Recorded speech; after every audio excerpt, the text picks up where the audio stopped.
Welcome, everybody. We're going to get started in just about 30 seconds. I'll wait for a few more folks to come in. We got 50 people waiting for us and expect quite a few more.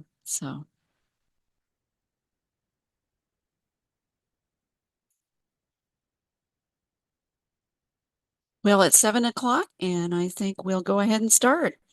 Thank you to those of you who came right on time here.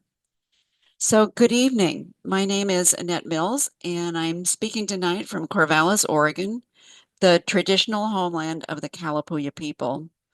On behalf of the League of Women Voters, I'd like to thank you for being here. The purpose of tonight's program is to hear from two political science professors about the 2024 elections. What happened and why did it happen?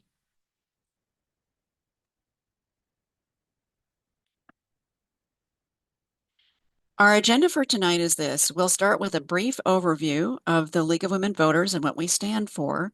Then the bulk of our time together will be spent hearing from our speakers and giving you, our audience, an opportunity to ask questions.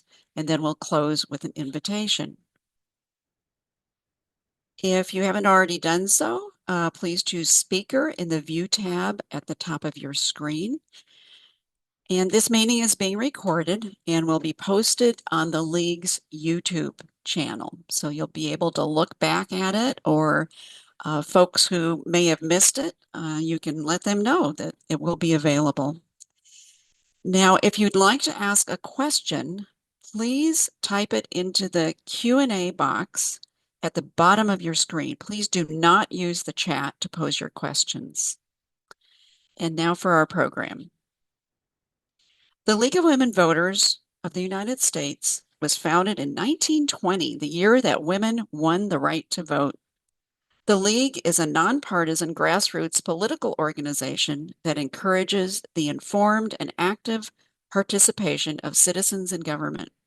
We never endorse or oppose political parties or candidates, but we are directly involved in educating people about the important issues that keep our communities and our country strong.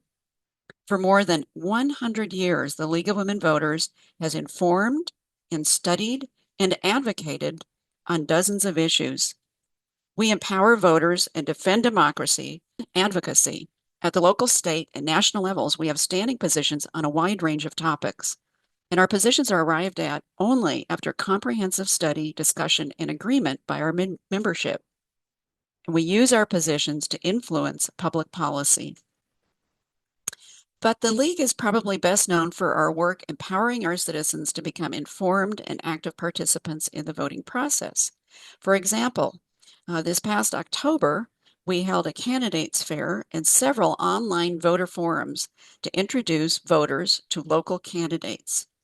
And then during the legislative session at the state level here, we hold monthly legislative updates, typically on Saturday mornings from March through June during the long session of the legislature, to give community members a chance to hear from our state senator and our state representatives and to ask them questions. And this coming year, our 2025 legislative updates will be held on the Saturdays that are shown here on the screen from 11:30 to 12:30 at Benton County's Kalapuya building on Research Way. And we really hope to see you there. The location is different than what we've done in the past. So this will not be at the public library. It will be out at the Kalapuya building. As I stated earlier, the purpose of tonight's program is to unravel the 2024 elections, and we have two excellent speakers to help us do just that. Neither of our speakers is a stranger to the League or to Corvallis.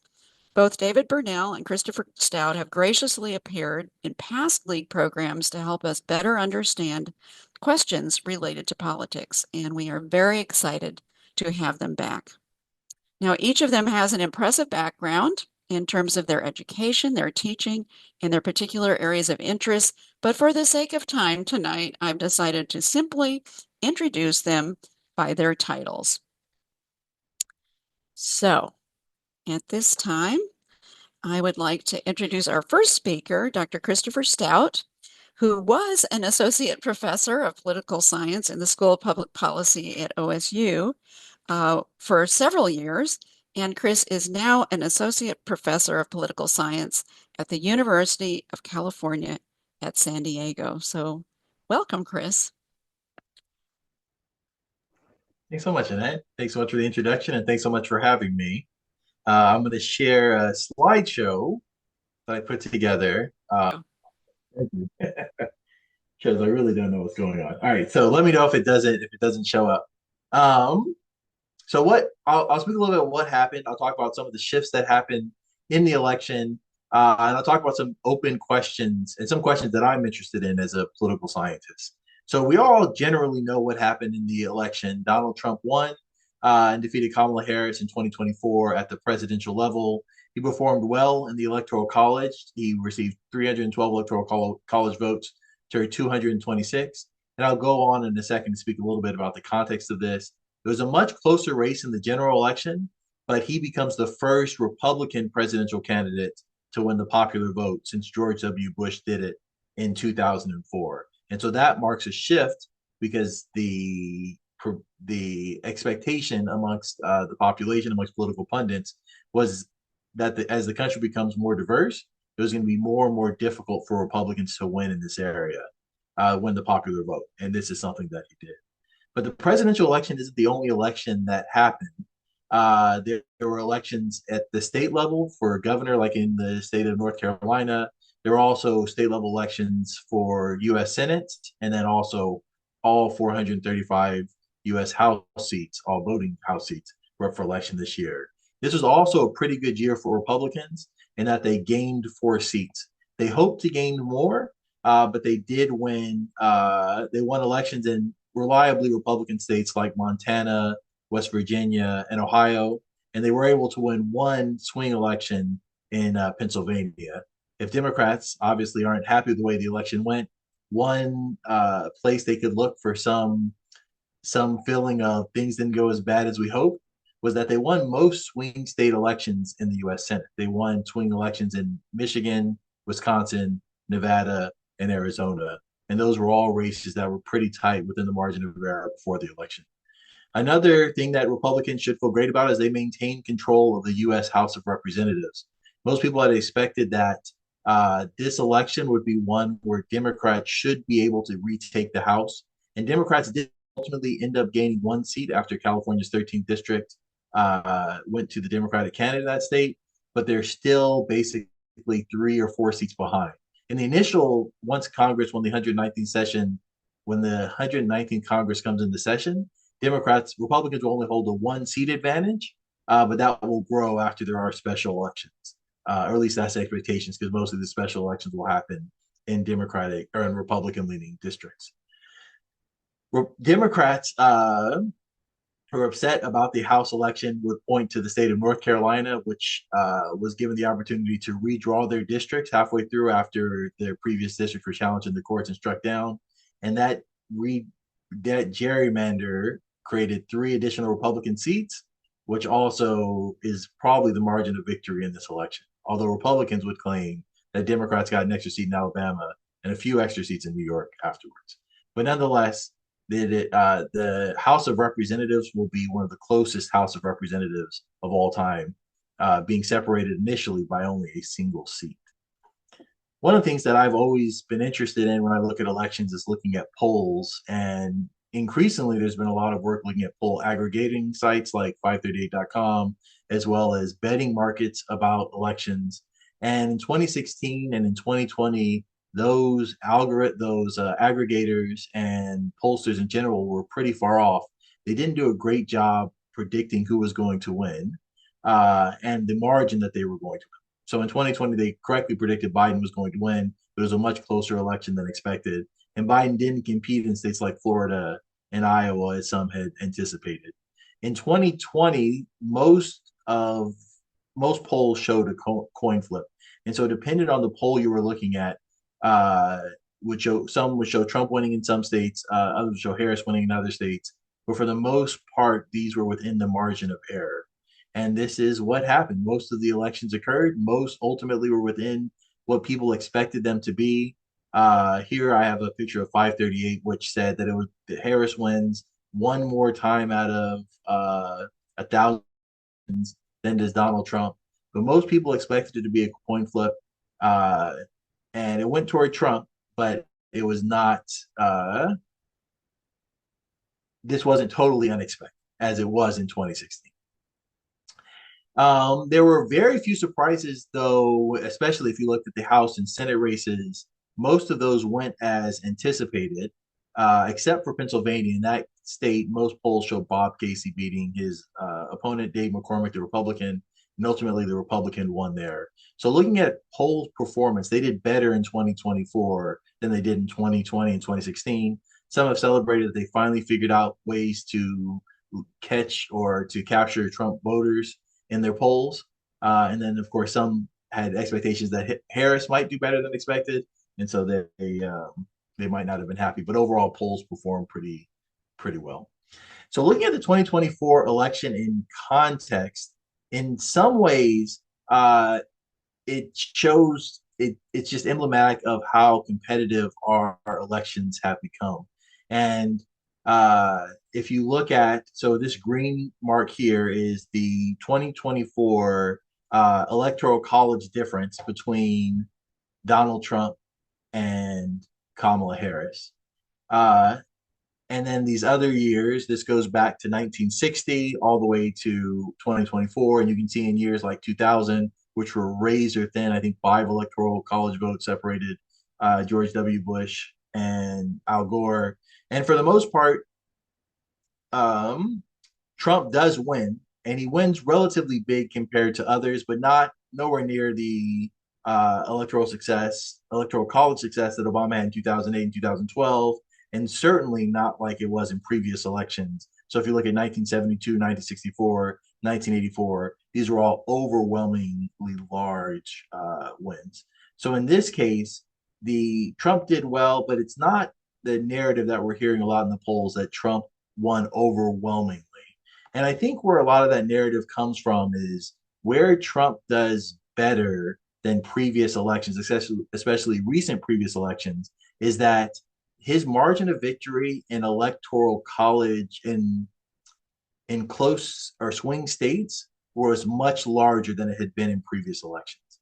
And so this is a graph created by PBS, and PBS was looking at what's the margin of victory in the 6 closest states. And if you look at 2000, the margin of victory between Al Gore and George W. Bush in the closest states was tiny. And so a real coin flip could have separated these two candidates. And of course, we know infamously in Florida, just a few voters separated these two candidates. But if you look in 2024, this is where Donald Trump did much better than expectations because he won not only swing states, every single swing state, he won those swing states by large margins. And in most of those swing states that went toward the Democrat for the US Senate, those voters split ticket voted and voted for Donald Trump. And so in this case, he can say, look, I won an overwhelming victory because I won really well. I did really well in these close swing states. If you look at his electoral or his popular vote victory, though, it's one of the smallest in recent memory. The only one that would be smaller would be George W. in the last 30 years, would be George W. Bush's win in 2000. He received Donald Trump is going to wins by about 1.5%, and that's smaller than the margin of victory between him and Hillary Clinton in 2016, where she outperformed him in the popular vote by about 2%. So I think there's a lot of lessons being taken from 2024, but it was in some ways a very close election, and so I think I think sometimes there's just a little overlearning to be happened in these elections. But it is important to look at who shifted their vote choice between 2024 and 2020 to see where Trump overperformed and where Kamala Harris performed well. And I won't spend too much time thinking about why this happened, but I'd be happy to answer questions or your thoughts about what, or speak to you about what you think happened. But where you see a lot of shifts, and these aren't perfect comparisons, but it's amongst young voters. Young voters shifted more toward the Republican Party in recent years than had been the case in the past. Young voters are reliably Democratic voting bloc, and yet a sizable number voted for Donald Trump. And that's where you see one of the greatest swings amongst age groups. You see slight swings where older voters become slightly more likely to vote for Donald Trump in 2020 than in 2024. I should also mention that the bottom here is 2020, where it's Biden versus Trump. The top here is 2024, where it's Harris versus Trump.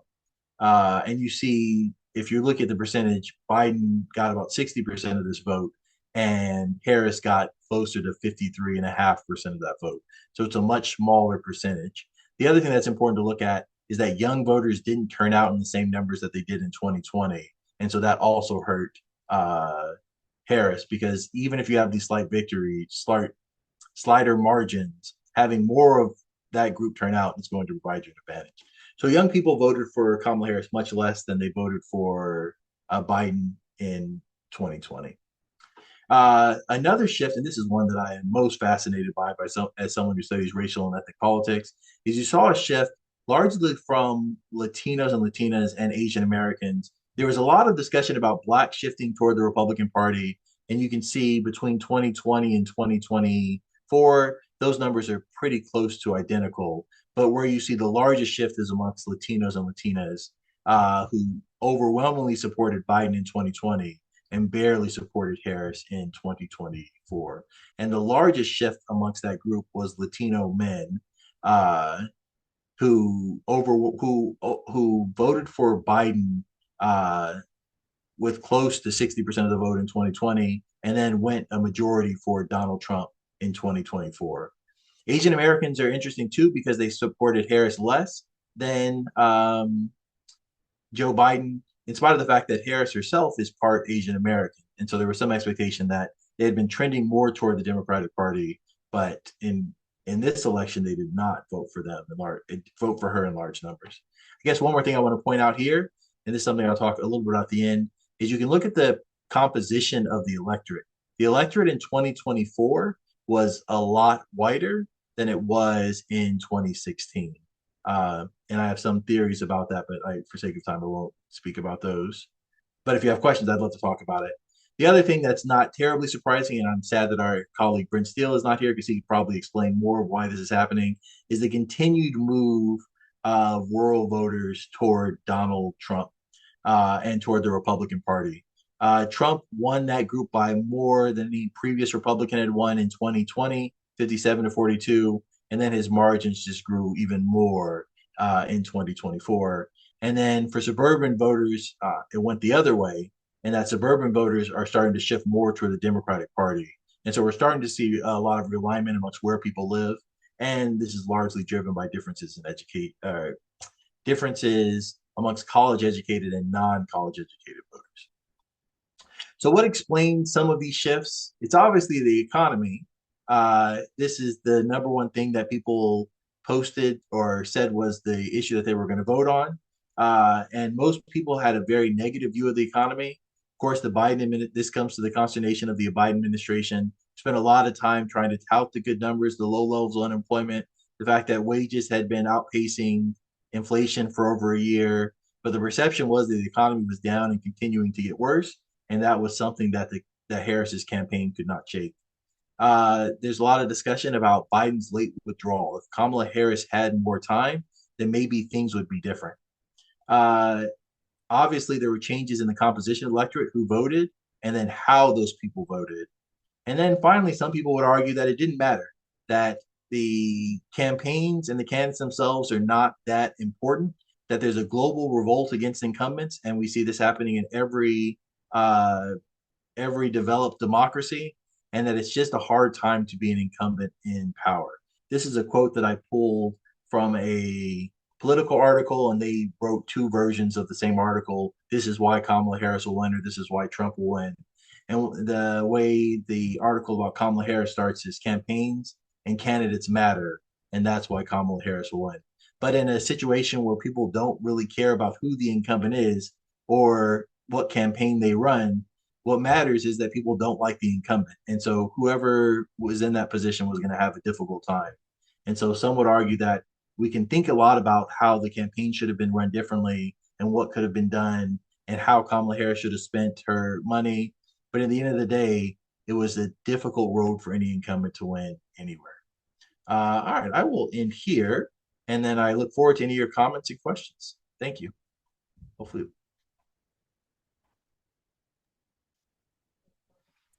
All right. Thank you, Chris. I was jotting down some of my own questions while you were speaking. Thank you so much for that.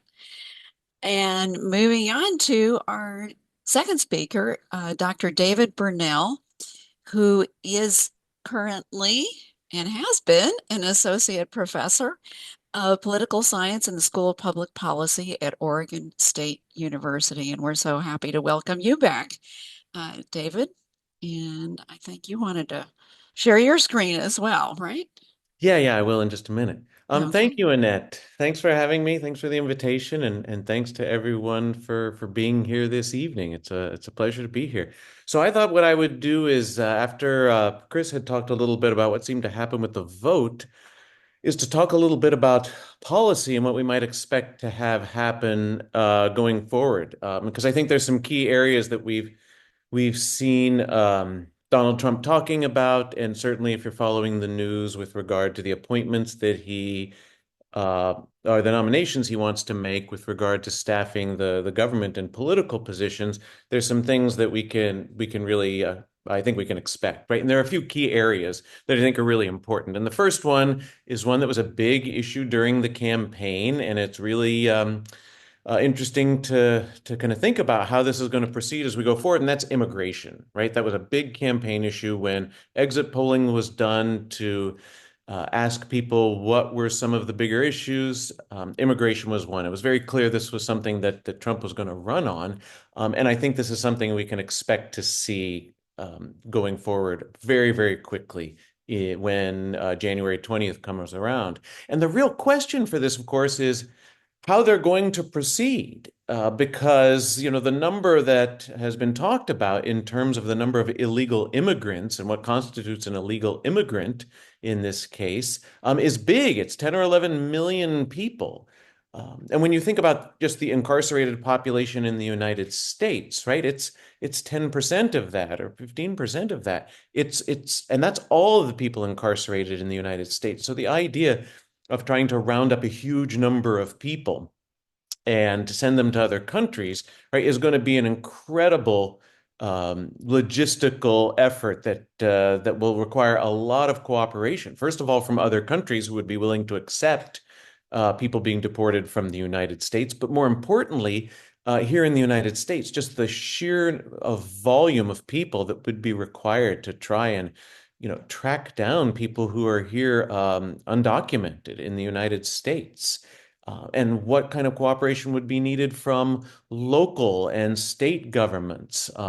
And would some refuse to cooperate? To what extent is cooperation going to be withheld? It's just a massive, massive issue. And then there's this question of how it will impact the business sectors, many of which have been very supportive of Donald Trump. You think about the disproportionate number of people who are immigrants who may be here undocumented, who work in the agricultural sector, right? Working on farms or in ranches, right? In the construction industry, in meat packing. There's just a whole number of places. And what does that take to be able to have that kind of impact? So I'm going to share a slide here real quick. It's just this one that I have. Let's see. Okay, people should be able to see that. Can you let me know if you see that, Annette? Yes, we see Oh, it. good. Thank Okay, you. so this is kind of interesting. This is from The Economist magazine.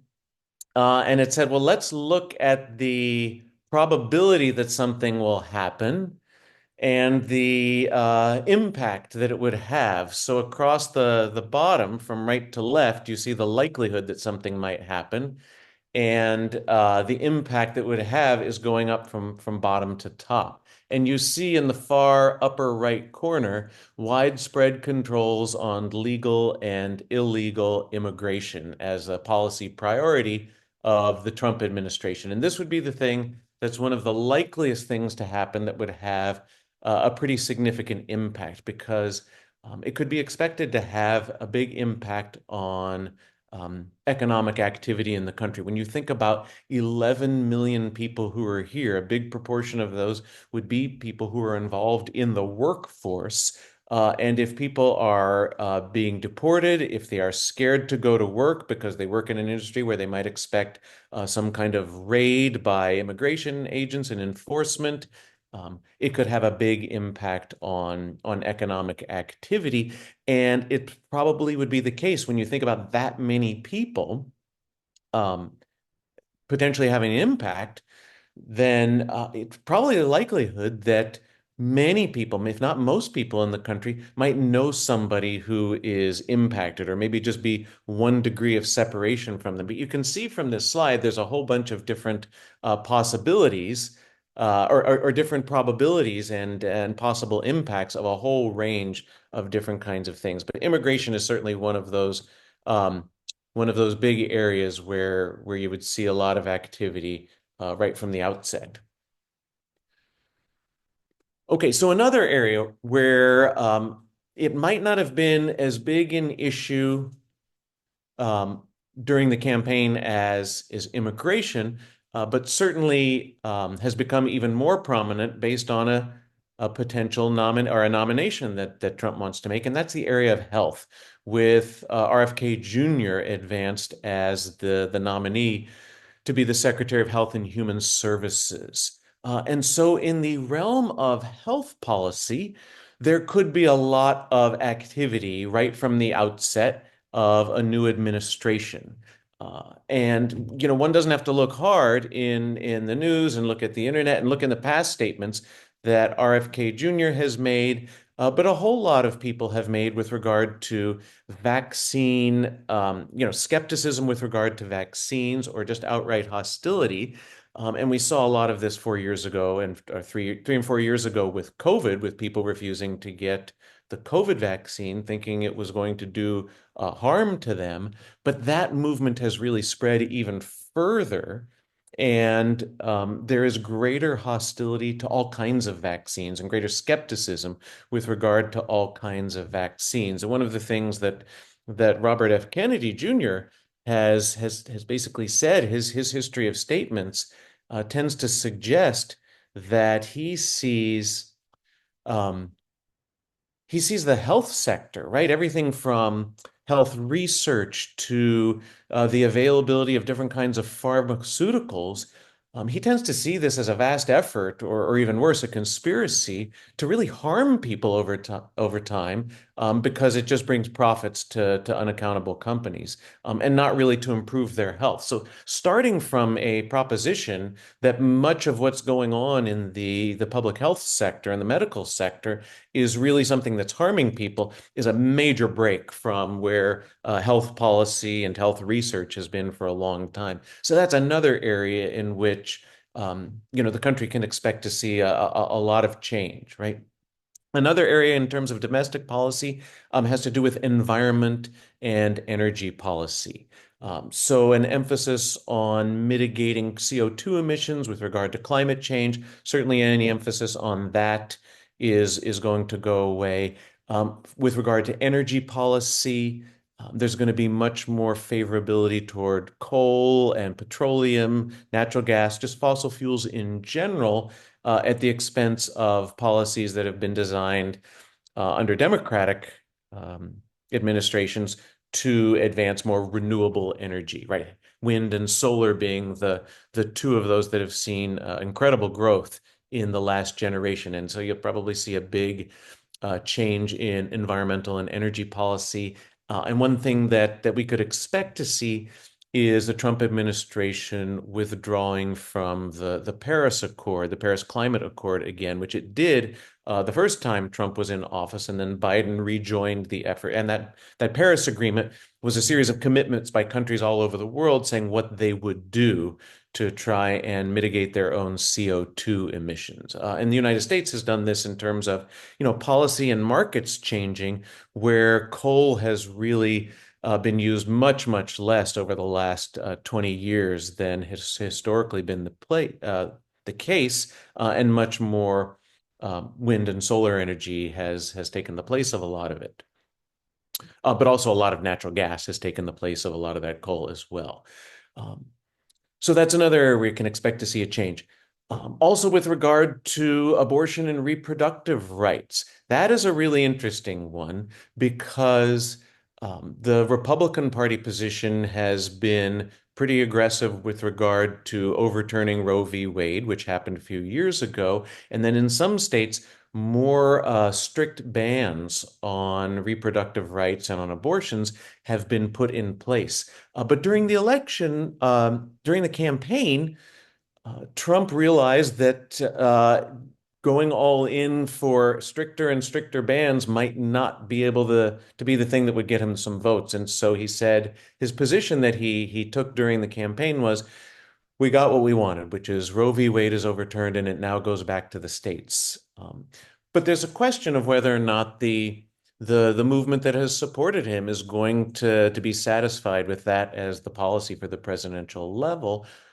And so the question is, will the administration go further with regard to using regulations and existing law to try and make reproductive rights and abortion more difficult to protect the right to that? So one example is an old law from the late 1800s called the Comstock Act, which prohibits the use of among other things, the male to be able to contribute to things that would be defined, and I can't even remember what the word is, but anything kind of indecent. And one of those could be medicines that are used to induce abortions. And if you could prevent those pharmaceuticals from being sent through the mail, and using the authority of that Comstock Act, which is still on the books, to be able to limit that availability and that access to that medicine, that could be a possibility too. And then another area that I think is an important one to consider is in the realm of international relations. And I think that involves two areas in particular.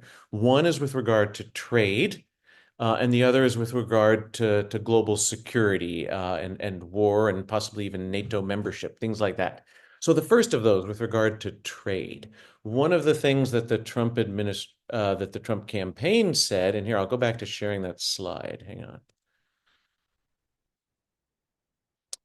One of the things that was in the campaign was Trump had said we're going to have tariffs on goods coming into this country. And if you look at the top line and you look at the more to the left, you can see the items that talk about potential tariffs. Now, one of the things that Trump said during the campaign was that he wanted to put a blanket 20% tariff on all imports and 60% on China, on all imports coming here from China. And those numbers have gotten a little smaller in conversations and public statements after the election. But Trump has said that he's interested in imposing tariffs on all goods coming in from the US and Canada at a certain level, I think maybe at 15%, and then an additional amount on anything coming in from China. So just so you understand, Mexico and Canada are two countries where the United States gets a vast amount, really the majority of its imports. There's just a huge amount when you combine those two countries. We have this large North American free trade area. So raising the price on anything that comes across the border, which a tariff would do, could have significant economic impact. And then, of course, we import an incredible amount in this country from China. So an import of, 20 or 30% on goods coming in from China could also have massive economic impact. And the interesting thing is there isn't a distinction between products that we already produce in this country and those that we don't. So even things that we don't produce in this country would still be subject to tariffs, right? So all that does is makes something that we can't produce or don't produce ourselves in this country more expensive for all consumers. I just saw an article, I think it was in the Washington Post, just a couple days ago, that said, get ready for guacamole to be a luxury item, right? Because the United States gets, I think, something like 80 or 90% of its avocados from Mexico.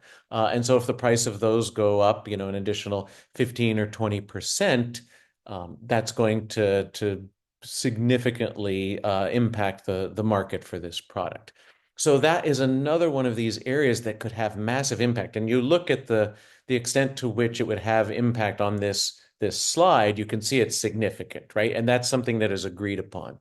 And I think that there's a big sense to which critics of this policy suggest that it just doesn't seem in their public pronouncements that Trump and his team have a sense of how tariffs actually work. It's not the case that the government of Mexico or the government of Canada or China are writing a check to the US Treasury for the privilege of being able to sell their products in the United States. What's happening is that importers who want to buy a product from overseas, from one of these countries subject to tariffs, has to pay that extra tariff, that fee, to be able to import that product into the country. And so those importers simply pass those costs along to American consumers. And so this could have a big inflationary effect on prices all over. So that's a major issue with regard to economics and trade with regard to thinking about international relations, because one thing to remember is that other countries are not just simply going to take this lying down. They are going to retaliate, right? The new president of Mexico has already said she would do this, right? Canada will do this. The Chinese have said they would. And so all kinds of products, say American agricultural exports, of which we export a fair amount, particularly to China, could be blocked. And so people might not be able to sell their goods overseas. So it could have massive impact by reducing US sales abroad and raising prices here at home for people. And that's one that a lot of people worry about all over the country and all over the economy. Now, the second area with regard to international relations has to do with security and thinking about war and the role of NATO and the support to NATO. And really one place where that becomes significant, the place where it becomes most significant in terms of thinking about NATO and their approach to that, is with regard to Ukraine and Russia, and the extent to which an incoming Trump administration will be more favorable toward the position that Russia has taken in this war, and that is, that either it should have the land it already holds in eastern and southern Ukraine, or even beyond that, right? And so there's this question of what Trump would do that would be very different from the Biden administration and really from presidents before Trump, who maintained a much stronger commitment, both verbally and in terms of their actions, to maintaining a really strong, cohesive alliance and seeing Russia as a significant threat to the well-being of European democracies.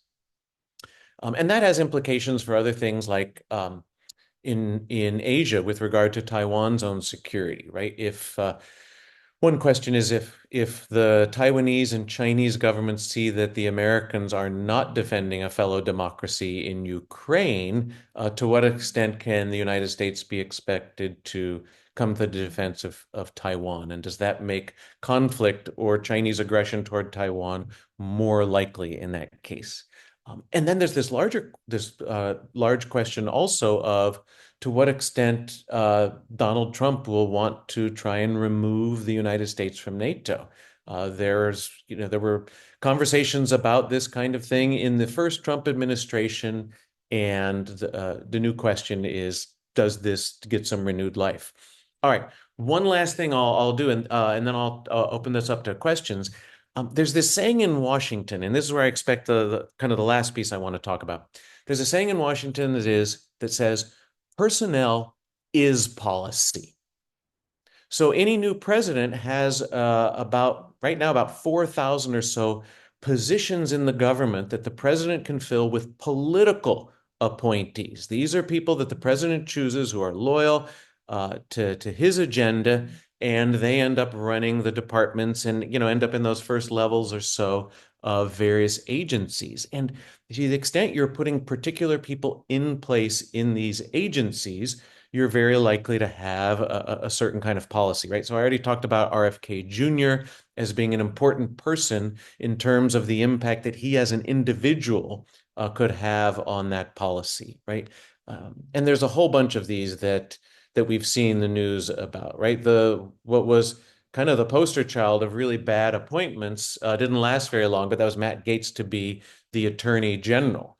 A woman named Tulsi Gabbard has been nominated to be the Director of National Intelligence, and many of her public statements over the years, when she was a congresswoman from Hawaii and such, were very sympathetic to Vladimir Putin, to Bashar al-Assad, the head of Syria who was just overthrown. And so there's a lot of concern in the defense and intelligence communities and among allies of the United States that someone like Tulsi Gabbard as a director of national intelligence doesn't speak well for where American foreign policy may go. A similar kind of thing with the Defense Department. A Fox News commentator who had served in the Army for a short time, Pete Hegseth, has been nominated for this role, and he hasn't had really kind of any kind of large administrative responsibility for running a big organization. And the Defense Department is really the world's biggest bureaucracy. On top of that, Trump wants to have Elon Musk and Vivek Ramaswamy be the head of a new entity that they call the Department of Government Efficiency, which isn't a real department. Departments have to be authorized by Congress and created by them and funded. But this would be basically an advisory board within the White House staff. But the idea would be from these two people who have continually said they can make government more efficient and they would want to cut spending by trillions of dollars. And what would that do to just the basic administration of government? Someone commented that, if Musk did to the American government what he did to Twitter, or now X, we're all in big trouble. So these are some of the things that I think are really important. And in all areas, all of these things that I've mentioned, I think the Democrats and the left will see the priorities and the gains that they have really cherished over time being weakened, reversed, or maybe even totally gutted, right? To seeing kind of the functions and capabilities of certain government agencies really being diminished over time.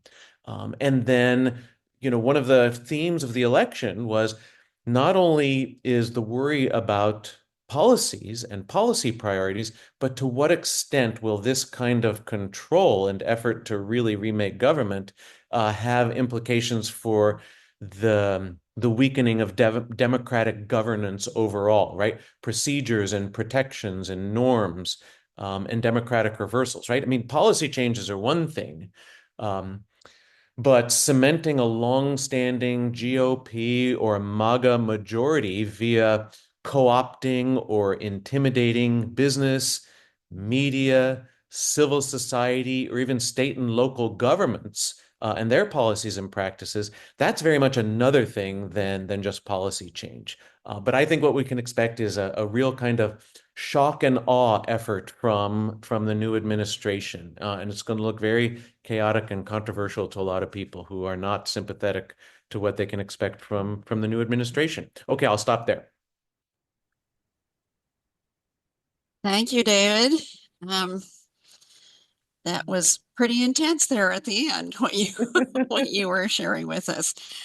So now we would like to hear from our audience, and I just want to remind everyone, we are looking for questions, not your comments, but your questions. Please type your questions into the Q&A at the bottom of your screen. And when you ask a question, please keep it short. If you write a long introduction to your question, I'm likely to skip over it since it takes time to read and select questions. And one of the first questions was, can Trump run again in 2028? Not without a constitutional amendment. And so he would need to change the Constitution, and that is extremely difficult because you would need three-fourths of state legislatures to buy in and two-thirds of Congress. And we know Congress can, even if there's things that they generally agree upon, they're unlikely to do that. So it's, yeah, he can't legally run a third term unless it's Not legally. Right. Okay. He would also be 82 at the time and may not want to run. And he'll have achieved, some of the key objectives by that time. One is evading any kind of legal accountability for all of the charges that he was facing by the legal system at both federal and state charges. So he'll have, those kinds of threats will be gone. And, to the extent that they can, remake the government and bring a lot of it under a kind of direction of where Trump and the Republicans and MAGA wants to get it. He may have enough of what he wants. Yeah. So, another question is, what role did misinformation play in the 2024 election? Was it heightened? Was it, you know, a different variety, or what role did misinformation play, would you say? Either one of you. I'll go ahead and start and then turn it over to Chris for this one. I think it's a different kind of problem than what we would say is misinformation. I think what we've got are two very different media universes that occur in US politics right now, and they don't really have much to do with one another. If you're looking at one for the most part, you tend to not be spending much time looking at the other, and they're speaking to very different audiences. There are huge numbers of people who might, get most of their information from Fox News or Newsmax or something like this, who wouldn't know much about January 6th, for example, or wouldn't know about charges against Trump and the trials that he was facing. And you just might not hear a lot of things. So it's not so much misinformation, it's just that certain things don't get talked about in the two different media universes that exist. And the one on the right, I mean, it was a deliberate creation, right? When you look at going back to the 1960s and 70s, the conservative movement in the United States was incredibly small. It was not a big part of the Republican Party. When you look at the defeat of Barry Goldwater massively in 1964, who had been the most conservative candidate the Republicans had ever put forth in the modern era. And then the realization, even when the Republicans did win the White House in 68 and 72 with Nixon, there was this realization that the conservative movement realized Nixon wasn't one of them. And so what that conservative movement did is they created a lot of their own institutions, political action committees, think tanks, media organizations, right? And just their own institutions to advance the movement. And they've been remarkably successful over the last couple of generations, right? I mean, you can look at Fox News as really kind of the greatest and biggest and most influential example of that. And so there's just very different conversations, and most people who exist in one of those universes don't know what's being said in the other one, unless you deliberately get out to look for it. Yeah, I don't have much to add to that. I think that's a really great answer, David. I think we just live in two different or multiple different worlds where there's issues that are more that there are issues that people care about more based off of the media sources that they consume. And then thinking about specifically misinformation, it's hard to know if it was the same thing or had the same effect that it had in 2016. One of the things that I'm interested in as someone who studies racial and ethnic politics is recent studies that have shown that Latinos, particularly Spanish language speaking Latinos, are more likely to be misinformed or be susceptible to misinformation because there's been so much investment. There's been a lot of investment in social media to try to persuade these voters to go one way or another. And so it'd be really interesting to look if that massive shift amongst Latinos is driven in part by perceptions of the way the world is, the way things are. Yeah, yeah. And certainly a lot of people can look at this from the right and the left, right? And I do this from the left and say a whole lot of people are believing a bunch of made up imaginary stuff, and they're voting based on that. But you can find that happening on both sides of the political divide where people come to that conclusion. That's right. All right. So, Chris, since you talked about demographics, I think this question is probably for you. Was the Gaza war another reason that young people stayed home and chose not to vote? Certainly. I think one of the things we can look at about why people don't vote is that they see the parties as being the same. So if you don't see any benefit you'd get from having one party win or the other party succeed, then what's the point of voting? Particularly because voting does take some investment in swing states where lines might be longer, maybe more difficult to get a mail in ballot. And if you think Democrats and Republicans are going to be exactly the same on the issue of Gaza, which was an issue that a lot of young people cared about, then what's the point of voting at all? Democrats are going to produce the same policy outcome as Republicans. Um, this certainly had a large impact. I think David has thought a little bit about this as well. I don't know if he has. Well, it's interesting. I agree as well, right? I so from my very scientific study of talking to a couple of students about this specifically, and one woman said exactly what Chris just described. She says, "We've been trying to get change for a generation, young people in this country, and we're not getting it. So why should we vote for any of these same candidates when we don't see anything different? We'll try a Bernie, we'll try a third party, we'll do something different because we see the same thing happening, right?" The counter argument to that is, you're not standing on solid ground if you think you're going to get the same thing with regard to judicial appointments or civil rights enforcement or environmental policy from the two parties and the two candidates, right? You might get the same thing or something similar on certain issues, and if that's the only issue you're voting on, then you are standing on more solid ground. Like if that's the only thing that matters to you.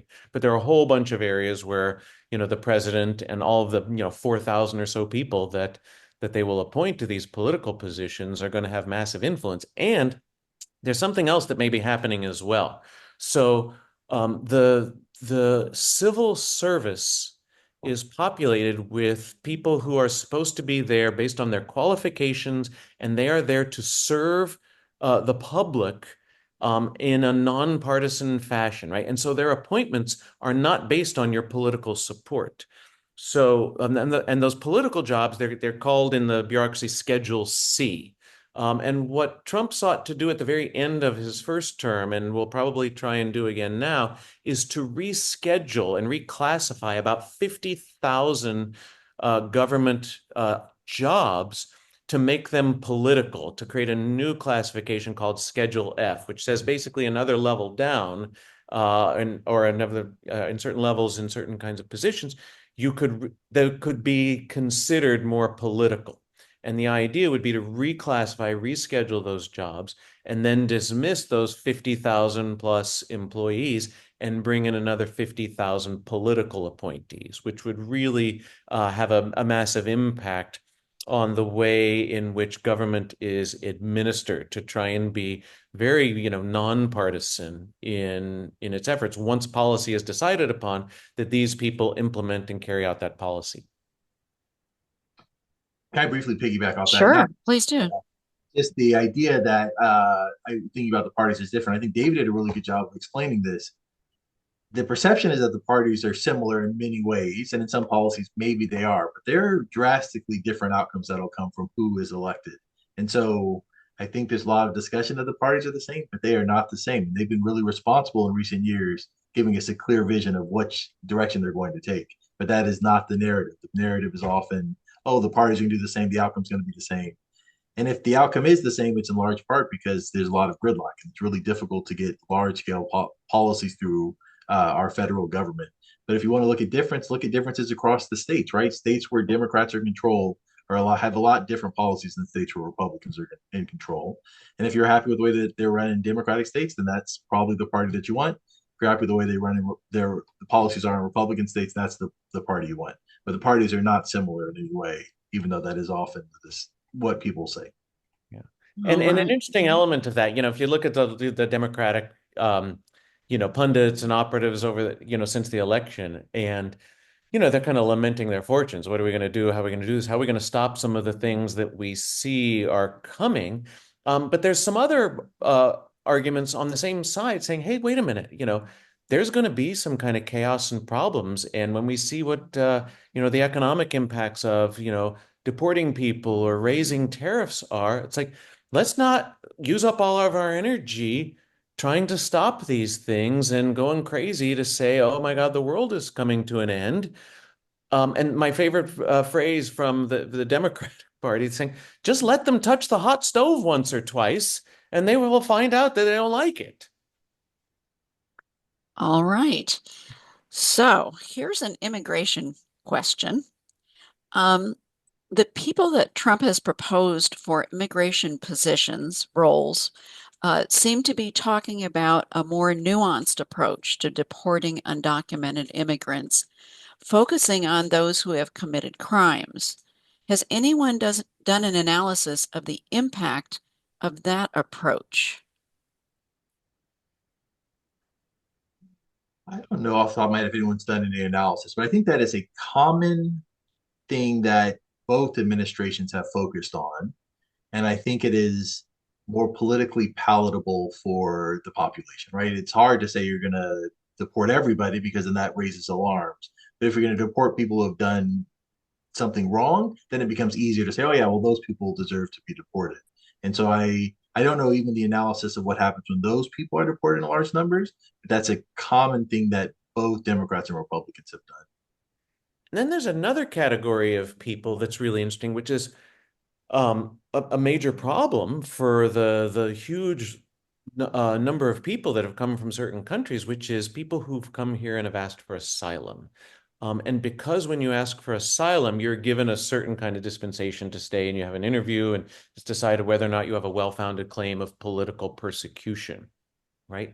But there's certain countries where, you look at the politics of the country, like Venezuela, but also the economic just chaos that has happened in the country, and so many people coming to the U.S. from Venezuela who say, I fear for my safety when I go back. And there's this question of, well, is that just being used as a convenient way to get longer to stay? Because there's such a backlog. You could wait years for your interview to determine whether or not you've got a credible case to be made. And because that's one of the areas which has led to such a large number of people in the country um, without having kind of gained legal entry as an immigrant, but their cases are pending. That's a whole other category of people that their future is up in the air too. All right, and another immigration question. Can you address the data that shows that President Clinton deported over 12 million illegal immigrants during his two terms, according to the Office of Homeland Security statistics? The question is, if blue states and blue cities don't cooperate, I'm assuming with deportation actions, what executive action can Trump, take to circumvent that? What was the second part of that question again? If blue states or blue cities, let's say sanctuary cities, Mhm. don't cooperate, what executive action can Trump take to circumvent that? Chris, you want to go with this one first? Oh, you can go first. I'll piggyback whatever you have. Oh, okay. Um, so I think if blue states don't want to, and I don't know about the numbers under the Clinton administration. That would sound ridiculously high to me. Um, of under the Clinton administration, I mean, really high. Um, so I'd have to look up the numbers. But in terms of if blue states or blue cities, right? Democratic run states or Democratic run cities refuse to cooperate with federal agents, right? The question is how quickly and to what extent can the federal government provide its own personnel to do as much of this? In a place like Texas, they won't need to do that as much because they'll have a lot of cooperation from the state government. But in a place like California, right, or maybe New Mexico, it's going to look very, very different. And so I think that's a really interesting question that the opponents of immigration policy are trying to rally and to try and see what could be the impact of withholding cooperation. Can you really make a difference with this? And my sense is, in terms of the numbers, the top level number of 10 or 11 million people, you really just do need an incredible amount of infrastructure and cooperation from government entities all over the country, including just the physical space to put people if you decide you want to detain them. to try and figure out where you can send them.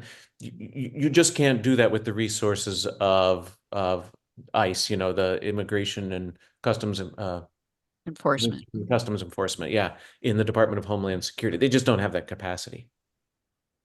Yeah, Congress is unlikely to be able to pass I mean, they'll pass some legislation, but with such a razor thin margin in the House of Representatives, you're only going to need one or two Republicans who are in a vulnerable seat to buck that, and then the bill doesn't go forward. And to raise money to do that would be pretty costly. I think maybe the federal government could try to figure out ways to withhold resources, right? So money comes back from the federal government to the states, and that's probably the most powerful tool they have to try to push the state governments to do something.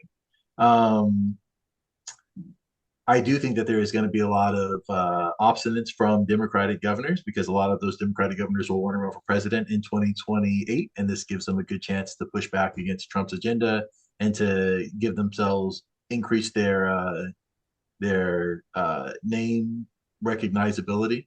Um, but I don't. I also like the harder. It's never a super popular thing to push into states. So I think states that don't comply will be states where there's maybe discussions of conflict, but I'd be surprised if they actually withhold resources and went as far as really pushing the states to change. Okay. And I just don't think that number for the Clinton administration is anywhere close to being correct of the number of people deported. What did happen, though, is during the Clinton administration, a law was changed that expanded the list of crimes that would result in people being deported. I think it was called something like the Anti-Terrorism Act of 1996 or something like this. But what it did is it said many more crimes now could be considered as triggering deportation for people who were here undocumented. So, and that did lead to a big increase, but not, I think, at the number that was cited earlier. Okay. All right. To what extent do you think the Democratic Party will shift and learn from their loss? That's a kind of a I want to hear crystal Chris Hansen's answer myself. that's a crystal ball kind of question. I will say this. I think that when I look at the results, there were things the Democratic Party has to change, but most of it I think has to do with messaging, right? It's more perception, I think, than reality for a lot of the issues that voters cared about. I think parties often overlearn lessons, and I think I mentioned this briefly in the in my presentation. Is that people look at the loss and say, "Look, Democrats didn't work for the working class. Democrats focused too much on identity politics," and these would be pretty large changes to make. And I would actually want to see data that there were voters who were persuaded on these issues. Certainly, I think the economy is an issue that the Democrats have to do a better job on. But I've heard a lot of people colloquially say, or just in passing, say, "Oh, Democrats focus too much on trans issues," and I'm not sure that there are cross-pressured voters that like the Democrats in most areas, and then are like, "Oh, but I can't vote for them because they're talking about trans issues." Maybe that exists, but I'd actually like to see data on that. And I think Democrats are talking about shifting away. I think this impedes progress, and I think that's dangerous because there's groups that need representation. And so I'd like to actually see some data to show that this is what led voters to switch. But I think all parties adjust after losing elections generally. But this is one thing I think the Republican Party did pretty well. And since they didn't believe they lost the election in 2020, they didn't have to change their messaging. And while that didn't serve them well in 2022, it did serve them well in 2024. And if you look at urban voters, younger voters, Black voters, Latino voters, right, in all areas, there was some shift toward Republicans in this case. And I think, Chris, your point about it's the economy stupid, or it's the perceptions of the economy stupid that really make a difference, right? I mean, the whole world is coming off. We turned off a multi-trillion-dollar global economy for a period of time in different ways over the course of a year and a half. And in trying to turn it back on, right, there were all kinds of supply chain disruptions and price squeezes and all kinds of things. I mean, We all saw this, right? You'd go to the grocery store and say, I would say to my wife, right? Oh, the pandemic came for this week, right? My favorite example of this was there was the chocolate milk shortage in Maine that happened at one point, where a particular ingredient that this local dairy used in their chocolate milk wasn't available anymore.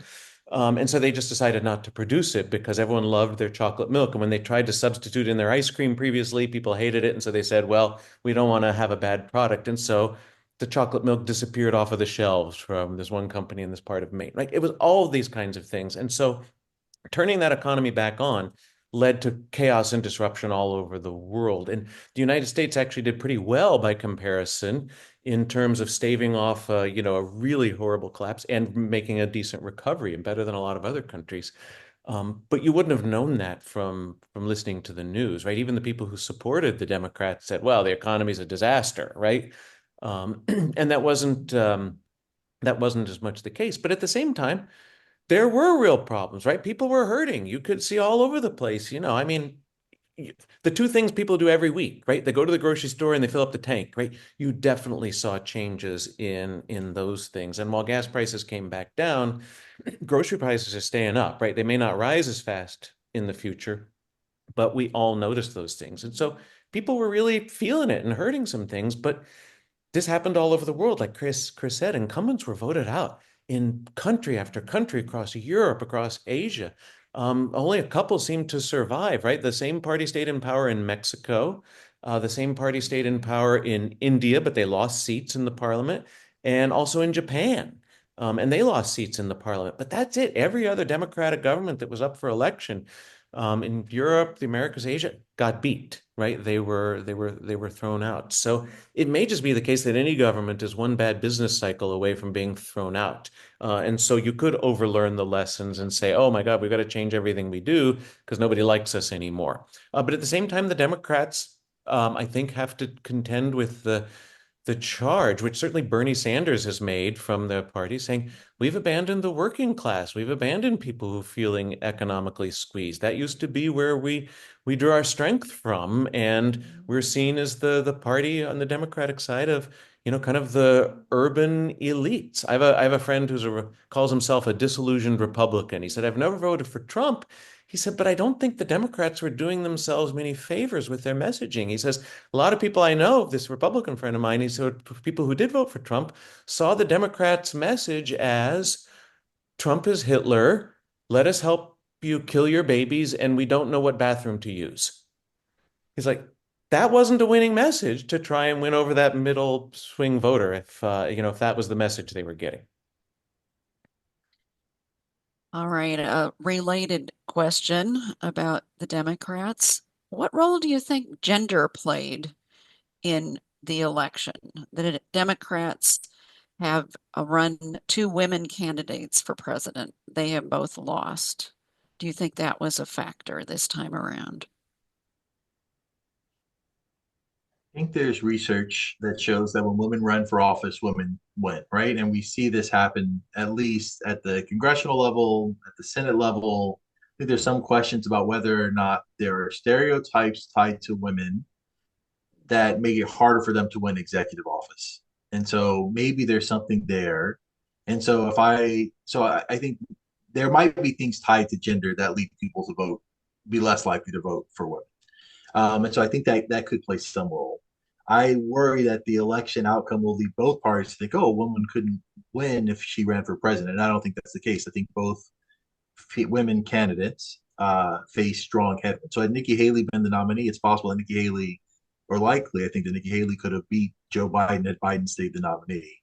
And so I think gender matters, obviously. I think people look at gender and then there's stereotypes that are associated with someone's gender, which then make them more or less electable. But I don't think that the losses of Hillary Clinton or Kamala Harris prevent a woman from winning elected office. And I hope that that's not the lesson that people overlearn from 2024.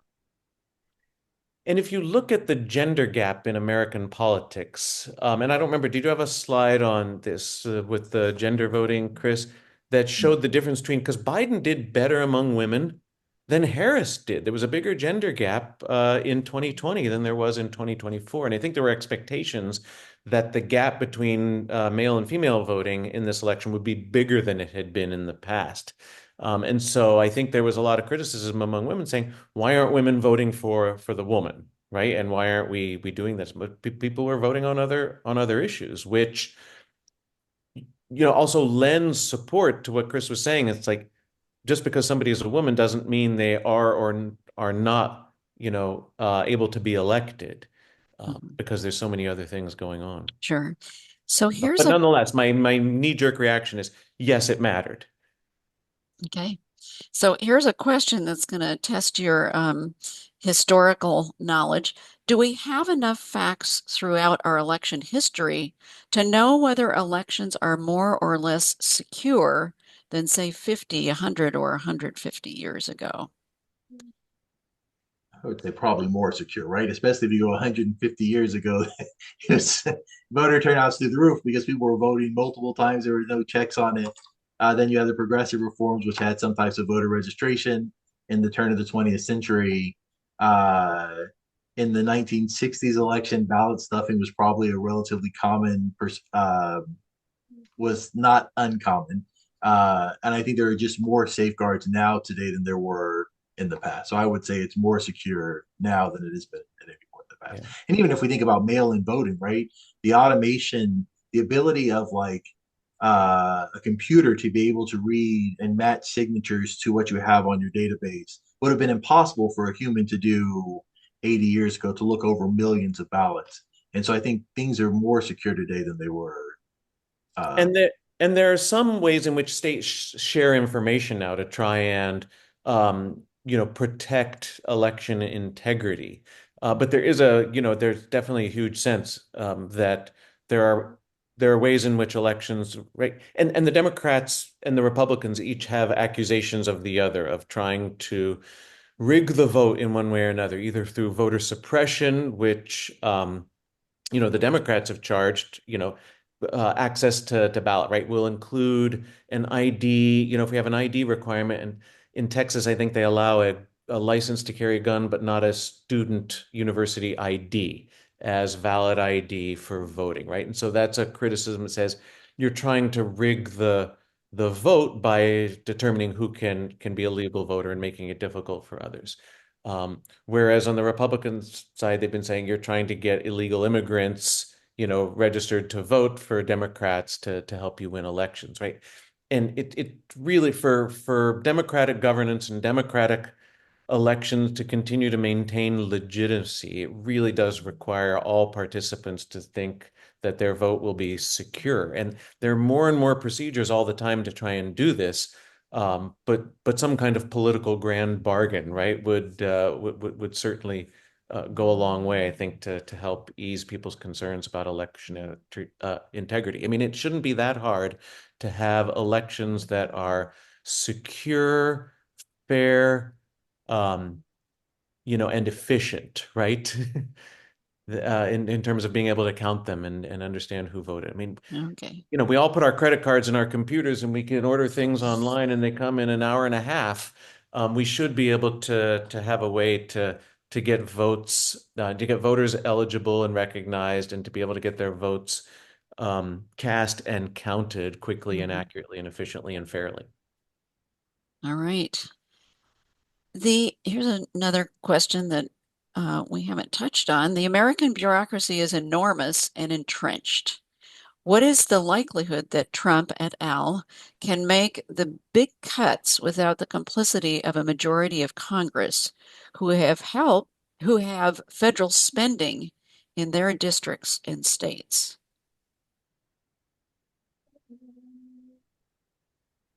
What do You go first, Dave. I think this is a you? bureaucracy. It's probably better. Yeah, Better yeah, yeah. talk about. So, it is a massive bureaucracy, right?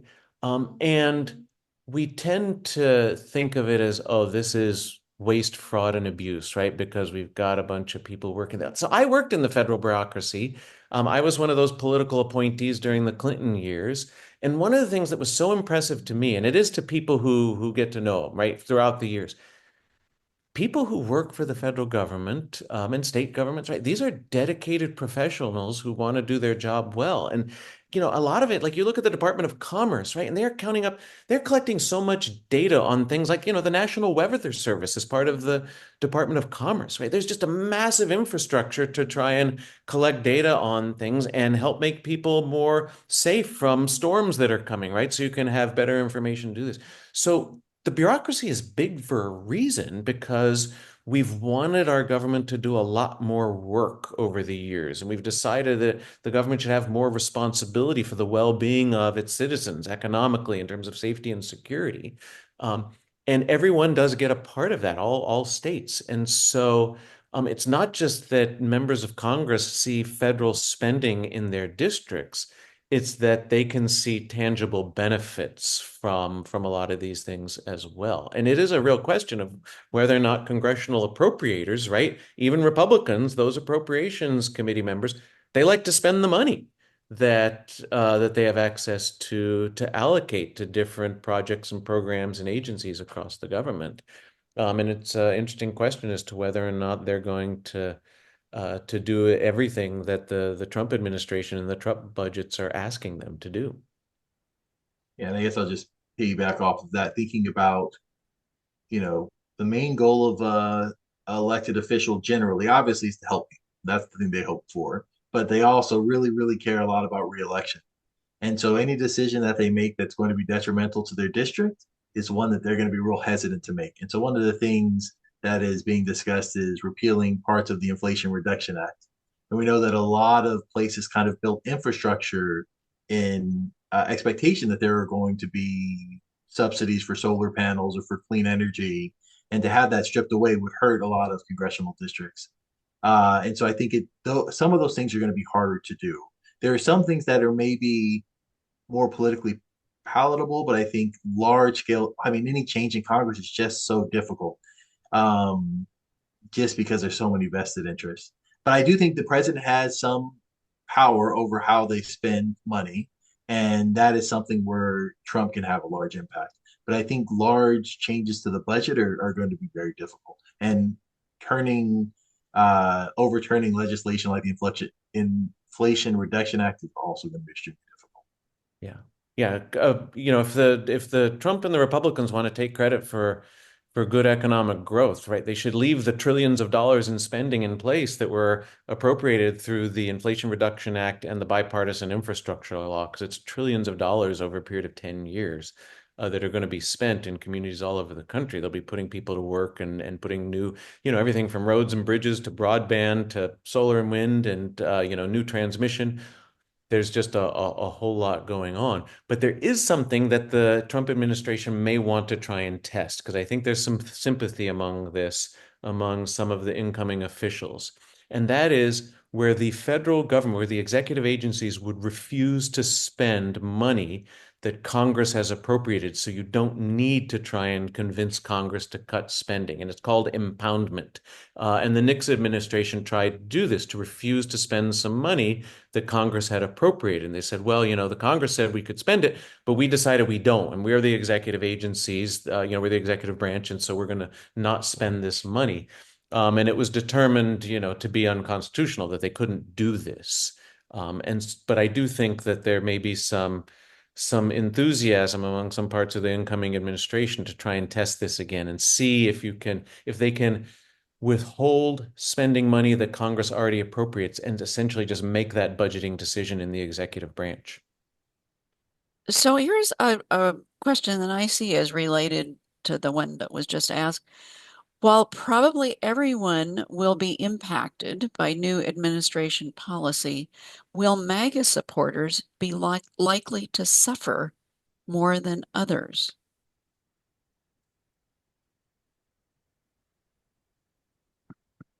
It's a good question. I guess it depends on what part of, if we talk about economic pieces, for example, right? Mhm. What economic sectors are impacted in what ways, right? I mean, you can look at, where does federal spending go? And on a kind of per capita basis, in some areas for social supports, there's a greater amount of dollars that go to redder counties and redder states than some of the bluer areas that may have some more economic activity. But I think everyone's probably going to feel an impact in one way or another. And if there are adverse impacts, say economically, they'll cut across, all kinds of different demographic sectors. I would agree with David. I think maybe where you could see differences is in rural communities, which overwhelmingly rely on state funding and federal funding. If that gets pulled, it can really be detrimental to those areas. So before I came to the West Coast, I was at Southern Illinois University. Southern Illinois University had two large employers, the hospital and the university. And both of those relied a lot from state money. And if there's less state money coming in, there's not a lot of private industry there. And so once those face cuts, then the economy as a whole in those areas gets hurt. And so if there is a cutback in federal spending, that's not, it's possible that it's going to be targeted, but if it's not, it's just a broad cut, then I think people in rural communities could be disproportionately hurt. And the top line number that has been advanced in terms of, overall government spending being cut, which is completely unrealistic, is $2 trillion, right? Which, comes to once you cut out, say, defense, which I don't think, that Trump would want to cut, you cut out interest on the debt, you cut out what mandatory spending on Medicare and Medicaid, um, for example. And mandatory spending means Congress doesn't have to keep passing those spending bills every year. It just happens automatically. They have to take action to stop it. But once you factor in the mandatory spending, the defense spending, and and mandatory is Medicare, Medicaid, Social Security, right? Tons of people are benefiting from that. And then interest on the debt. That leaves everything else in the government that's that 2 trillion, whether it's air traffic control or roads or food safety and inspections or child nutrition programs. Like that's all of it. It's just gone. National parks, the whole thing. You can't possibly get that kind of money out of the federal government. All right. Here's another question related to the Democratic Party. Some Democrats are saying we just need to adjust our messaging as opposed to reevaluating our actual policies. What are your thoughts? Something I think a lot about. I don't know the answer to that. I think obviously the economy was the issue in this election. And so if there are ways for Democrats to show that they're doing more on the economy for certain groups, then this is something that they need to spend more time doing. I have a colleague now at UCSD who has a set of papers that show that poverty decreases under Democratic administrations. If you look over the last several years, unemployment it decreases under Democratic administrations, assuming that, of course, presidents have a large impact. These are messages that the Democrats should want to get out more. And for some reason, it's not hitting home in the same way. And so I think there's a lot of things to talk about. But the Democrats do have to do a better job showing that their policies benefit people in a way that I think Republicans have just done a better job saying that the economy is a place where we have a strength. And this is the issue that everybody cares about in every single election. If you ask people to rate what is the issue you're going to vote on, it does. I don't know what the issues are going to be in 2028, but I bet the economy at least is going to be in the top three. And so Democrats have to do a better job of changing the narrative that they're not the party that's good on addressing economic issues. Yeah, I do think there'll be a large question in terms of thinking about messaging, but also how to get that message to those millions of voters who just aren't getting it if they're, like I said, in the different media universe. And so I think that's going to be a larger question as well. So there was this question at the near the end of the campaign about Kamala Harris going on the Joe Rogan show, and she ended up not doing it. And Rogan is on the political right, and Trump spent 3 hours on the show just like a week or two before the election.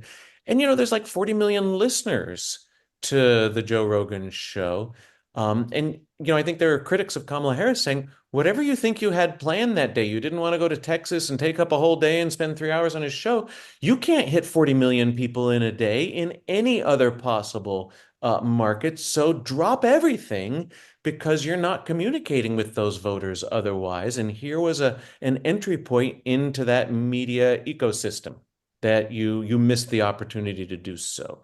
was what some of her critics were saying. And so that's part of the messaging is not just are we saying the right things, but are we getting that message to someone who can receive it? And can I piggyback off that to say that this is something that Trump did extremely well in 2016, right? He wasn't afraid to go on any show to talk about his issues, even if those discussions led to bad press. His name was out there and he was reaching a set of voters that he wasn't otherwise able to reach if he only did interviews on Fox News. And so I think Democrats do have to spend more time reaching out to a broader population. Yeah. Okay. And I didn't see that happening in the Biden administration overall, right? I mean, there would be some kinds of efforts where, especially the three big spending bills, right? The COVID relief, the bipartisan infrastructure, and the Inflation Reduction Act, which were all done when the Democrats controlled Congress in the first 2 years, and they could pass those things.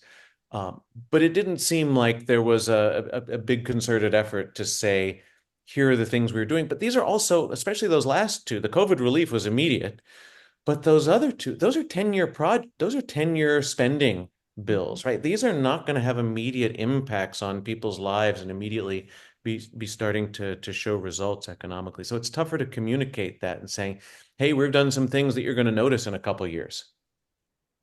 So I think for the last question, because we're almost out of time, topic that nobody's touched on, to what extent will religion continue to influence voting patterns? Well, this is a tough one. I think that it may be more polarizing over time. I think a larger number of people are identifying as non-religious, more so now in this generation than in the past. And then if we look at the younger generation, like Generation Z, Generation Alpha, they're less likely to be religious. So the people who stay in the church, I assume, are going to be different in their voting patterns and generally more conservative. Although obviously that's a broad, I'm painting religious groups with a broad brush, and there's large differences across denominations and religions. But I expect that this is not, I don't think this is 2004. What was the main divide in American politics? I do think that there will be differences between religious people and non-religious people, but because the number of religious people is declining in the United States, it's not going to have the same impact that I think it had 20, 30 years ago. But what's interesting is if you look at the demographics from this election, right? And I know, Chris, you've spent time looking at this, right? People who identify as Protestant voted, about 7 out of 10 of them voted for Trump in this election. And people who identify as evangelical, it's 8 out of 10 voted for Trump in this election. So it's a pretty significant divide. But when you look at the people who say they have no religious affiliation, 7 out of 10 of those voted for Harris. And so that is a pretty significant polarization and divide among how people Yes. identify religiously. Right, right. Well, it is almost 8:30 and we have a few closing remarks, but I just wanted to thank both of you so much for taking the time to share your expertise with us. And hopefully you'll come back and join us. What will it be? The 2026 midterms, I guess. Yeah. So thank you so much. I also want to thank our league member, Jessica McDonald, for doing the behind the scenes work of setting up and monitoring this webinar via Zoom. So I know we were not able to get to all the questions, but we hope that tonight's program has informed everyone's understanding of what happened in November, what's unfolding in our nation. And in closing, we just want to extend an invitation. If you'd like to be an active citizen and an informed voter, we hope you'll become a league member. Next month, our local league will be sponsoring a program about Oregon's new land use laws and how and why our neighborhoods may be changing. Then in February, we'll sponsor our annual Know Your City series. And also our local league has several active committees, and I know that any one of them would love to have you join them. Most active are community planning, housing, and voter education. And finally, although our local league is an all-volunteer organization, our work does require financial support. And this is the time of year when we have our annual fruit sale fundraiser. And you can support the league and enjoy a box of grapefruit at the same time. The cost is $35 for a 20-pound box of grapefruit or a combination box of grapefruit and oranges.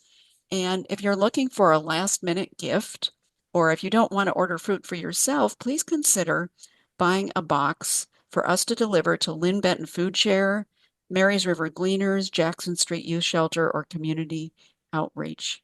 So please go to our website if you'd like to join the league, to become a more informed voter and to be more actively engaged in issues that really matter.